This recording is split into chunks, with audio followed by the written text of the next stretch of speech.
The Trump campaign has been claiming lately that they are having success winning over black voters. If that were the case, wouldn't Juneteenth be a key day to make a big push for those votes? You know, I think that there's a fundamental misunderstanding, as one of my former bosses, Bernie Sanders, would say, by the Trump campaign on what outreach and engagement is when it comes to black voters. You know, we've seen gold sneakers. We have seen him claiming that him being a 34-time convicted felon makes him palatable and interesting to black voters. We haven't seen much policy talking about the economy, black businesses, and then obviously, yes, marking Juneteenth today. So, you know, I just want to remind folks that about 8 to 10% of black voters usually do in a presidential election break for the Republican presidential candidate. Donald Trump and his campaign are claiming that they are going to win a majority of black votes. The gap is large, and the work to close that gap seems non-existent. Molly, today DNC Chair Jamie Harrison said Donald Trump is a lot of things, but he certainly isn't subtle.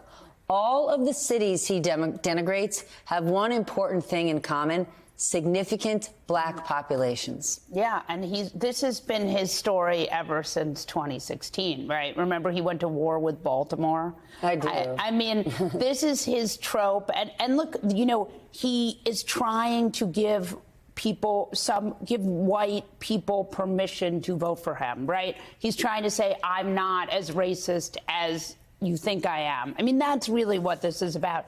And remember, this is a person. Some think he's that racist, and they're down with it. Yeah, for sure. But there's some, like, permission structure stuff going on here. And look, this is the man who announced his presidency, remember, announced that he was running on the idea that Mexicans were rapists and some of them were very good people. I mean, this is where this comes from. Vaughn, his 2016 pitch, his entire pitch to black voters was basically, what do you have to lose? Give me a shot. He doesn't seem to be trying much harder than that at this point. You're actually on the trail with him. What is he doing? Number one, with every passing year, that message for him only becomes more cemented, right? What do you have to lose? You know, back in 2020, he received the most black support for any Republican nominee in decades. And for him, that's affirmation that, you know, he was making progress, right? Whether folks want to believe that that's the case or not, Donald Trump is ingrained in his head that he is the best for everybody. And, you know, you'll go back to, we were referencing Baltimore. He's the grievance candidate. And so he's saying, you've got stuff to be mad about, I'm your guy. Right. And he is making the case. Look, it was 8 years ago that he went on the attack against John Lewis. Right. And saying that Atlanta is falling apart and that he should spend more time focusing on his home district, right? Yeah. To what extent does Donald Trump suffer the repercussions of comments like that? Or does he feel like he can go into a place like the Bronx and go, if in his hearts of hearts, if you believe Donald Trump, believe if you go and articulate a message that you guys are doomed, you guys don't have great lives because of the Democrats? For Donald Trump, that's a much easier message to communicate than actual substantive policy arguments in a lot of ways that I think the Democrats struggle oftentimes to articulate, because it's frankly a little bit more complex than Donald Trump's message to black and brown communities of, it would be better with me. What do you think of that? Because Trump goes to aggrieved communities, whomever they are, and says, doesn't this suck? And some of them start to go, yeah, it does. Yet he doesn't deliver them a policy solution to make it not suck. Right. Well, I'm being very articulate here. No, but you're right. And there's very little policy in any of Trump's stuff, right? I mean, the Republican Party basically gave up policy in 2020 when they said they weren't going to have a policy platform. So there's very little policy here. And even like with Republican policies on the larger, you know, what are they? They want to keep tax cuts for the wealthy, cut the corporate tax cut, and then tariffs, possibly larger tariffs. I mean, this doesn't benefit anyone but the very, very wealthy. Our colleague Chuck Todd wrote today about sort of this Trump amnesia, how it has set in the country, that all sorts of voters have forgotten what Trump's first term was like, and they might not be afraid anymore of a second term. Vaughn, when you're out on the trail with the campaign, do you pick up on that? And, it's not just Donald Trump. Yes, to answer your question, it's not just Donald Trump that says, wouldn't you like life to be like it was 4 or 5 years ago?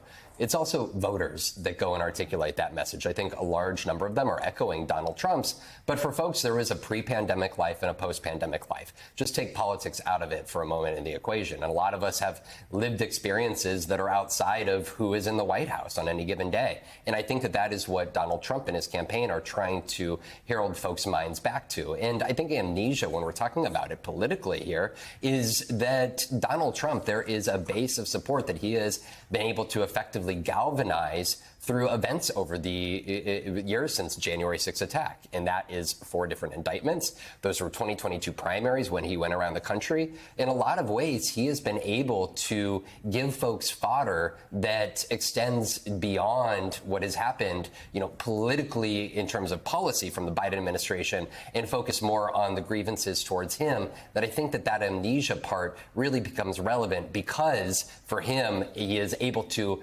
oftentimes just say, ignore what happened between 2017, 2020. Think about 2021 to 2024. Simone, campaigns are about looking forward. How much should Biden be reminding voters about what life was like in a Trump White House?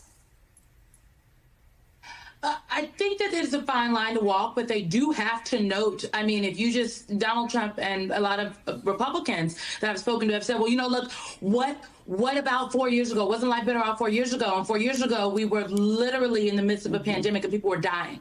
And so, and where the president of the United States at the time, who was Donald Trump, stood before the American people at the White House podium and said, drink bleach to get rid of, to cure COVID and take all of these other kinds of drugs that were unproven. And we know that there are people who believed him, who listened to him, and who died because of that. So, yes, they do need to remind the American people when Donald Trump says it was so great when I was president, this thing over here, i.e. the pandemic that we all lived through, he cannot X that out of his presidency. But also they have to, and I believe they have on the campaign trail, been talking about the future, specifics though, like housing, dealing directly with folks' current economic conditions. Housing is if you talk to people, housing is the biggest issue for them. The rent is too damn high.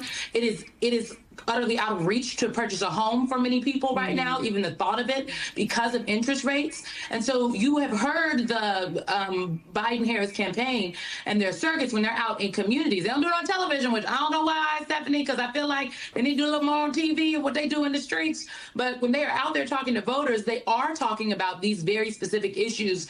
We talk about policies for Black voters, Black businesses, what the administration has done, but the gaps and what they would like to do. And those are things that I think if people hear more of, that is a message coupled with their organizing efforts that can move people to the polls.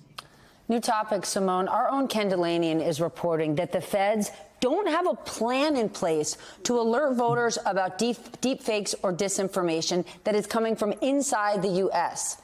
Here's the thing. The FBI is not in the truth detection business, one source says, but if they're not alerting people that this fake stuff is out there and influencing us, who else is going to do it? I mean, you're correct. I think that this is I think that the folks that work at the Justice Department are very hardworking. These are patriots. These are people who are putting their lives on the line, career civil servants who have been doing this duty over a number of presidencies. However, I do believe that there is a hesitancy to look as though they are in any way picking sides or playing favorites within this election because of who is on the ballot and the current president and the former president. But when it comes to deepfakes, when it comes to disinformation, it is real. And if people are not being confronted with the facts, if there's not an active campaign to root out these operations, we're going to see things similar to what we've seen in every single election in the last 2 presidential elections. Misinformation, disinformation has played a role. It is happening right now, and the deepfakes are new technology that the FBI and the Justice Department, they do have the ability to put together a task force, warn folks about, and I absolutely think it's necessary. All right, well, here's something real and really alarming. YouTube is now a growing share of where Americans are getting their news, and there's a new study out that shows its algorithm prioritizes right-wing and Christian content. Does this show how little we understand about these mysterious algorithms and how they might be influencing us, Molly? Yeah, and there's no algorithmic transparency. And by the way, all these tech companies are being asked to police themselves. You think Elon Musk is going to be policing the content on X? Because there is no evidence to support the idea that he has any interest in what's real and what's fake. And that's going to be true. And Facebook, you know, I mean, all of these tech platforms are really on the honor code, which is insane. And I do think there's a place, you know, for the DOJ to get more aggressive, to try to, you know, moderate content, and also for there to be some legislation from Congress. YouTube is nearly 10% of what we watch on TV. Simone, how big of a deal is it? I think it's a huge deal, and I wonder if the YouTube people knew about this, if this is something they're tracking. I'm sure that this is now setting off fire alarms at the tippity top of their organizations, of this particular organization, because YouTube recognizes that their biggest growth opportunity is in the content creation, is in fact with the networks and the news. They know that people are coming to their platform to find information, and the stories like this are not helpful to the business bottom line, and it definitely calls into question what is going on, and it might probe some congressional committees to want to peel back the layers. And we've seen what happens when folks go before the committees. I mean, ask the CEO of Boeing this week.